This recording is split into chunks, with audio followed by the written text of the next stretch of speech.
This is the Hidden Killers podcast with Tony Brueski. Featuring former FBI Special Agent and Chief of the Counterintelligence Behavioral Analysis Program, Robin Dreeke.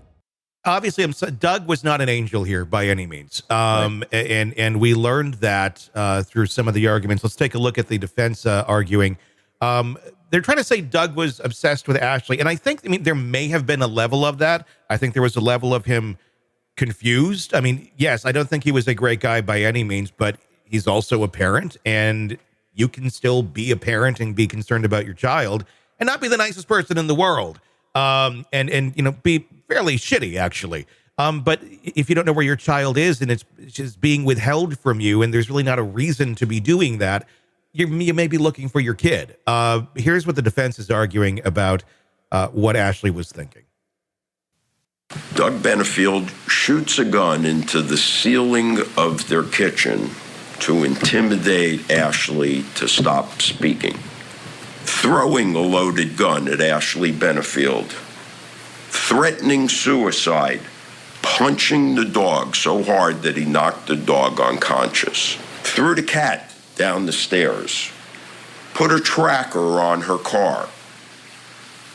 The neighbor catches him in the yard at night, cursing, yelling, screaming, belittling.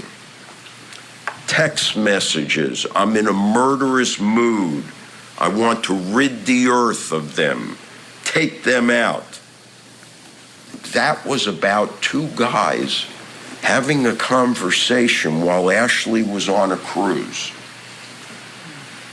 Doug Benefield was so demented that just hearing in the background two men speaking while Ashley was on a cruise makes him say he wants to take them out, rid the earth of them.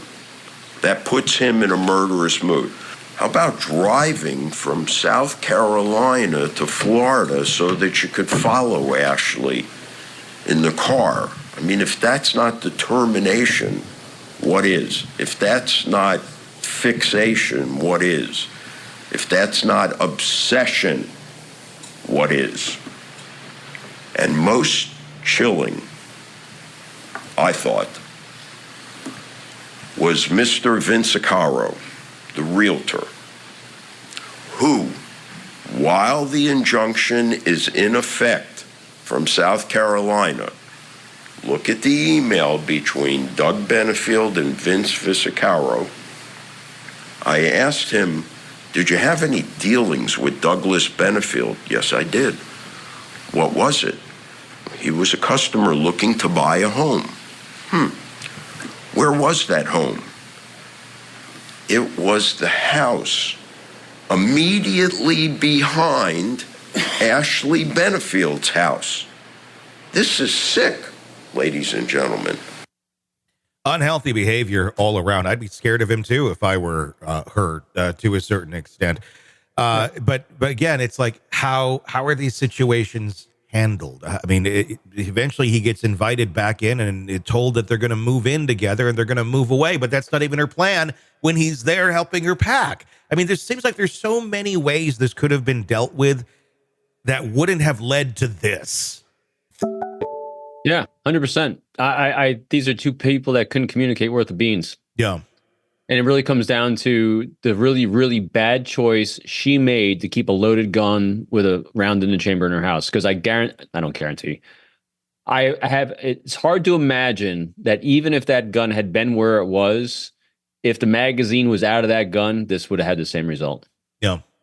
Had there been no guns in the house, I mean, obviously, you know, nobody would have been shot. Would there have been? How would it have ended, though, too? I mean, if he's in this rage, if he's suddenly realizing he's down there loading the U-Haul and she says, I'm not going with you, and he's blocking her way out. I mean, God, this could have ended in another way, too. But again, it's a big unknown as well. And there wasn't. And here's another interesting part of it. And this is another thing that I think sunk her story a bit, because she had testified in the past that he was physically abusive. She had done that in the child custody case. And here we hear on the stand her, and I think she slipped up because she kind of, I think, took a pause when she said it, like, oh shit, I just said that out loud, of he's never been physically abusive with me in the past. Again, not to negate mental abuse, because I think there was a ton of it.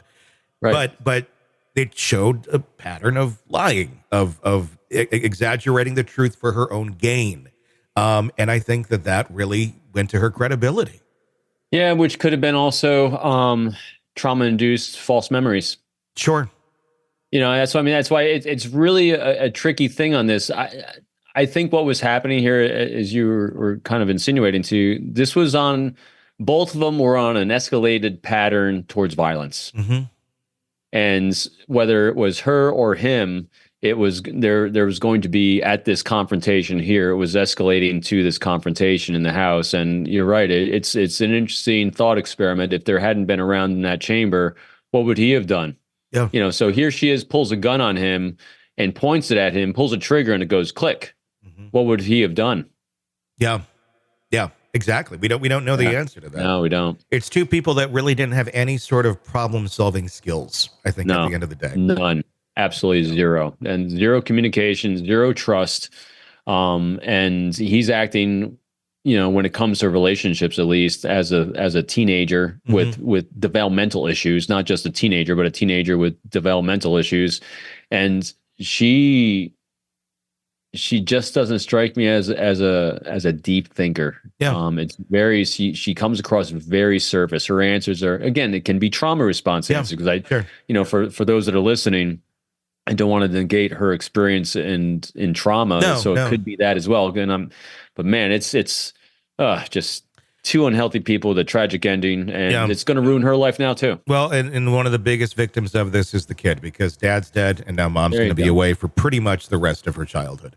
There you go. Yeah, another just horrible case all around. Are you ready to listen to this podcast ad-free? Then hit subscribe to the True Crime Today Premium Plus channel now on Apple Podcasts. You'll instantly have access to all of our episodes labeled Advance ad-free. You'll hear the interviews before everyone else and with no interruptions. No interruptions. Subscribe to the True Crime Today Premium Plus channel now on Apple Podcasts. And start binging now.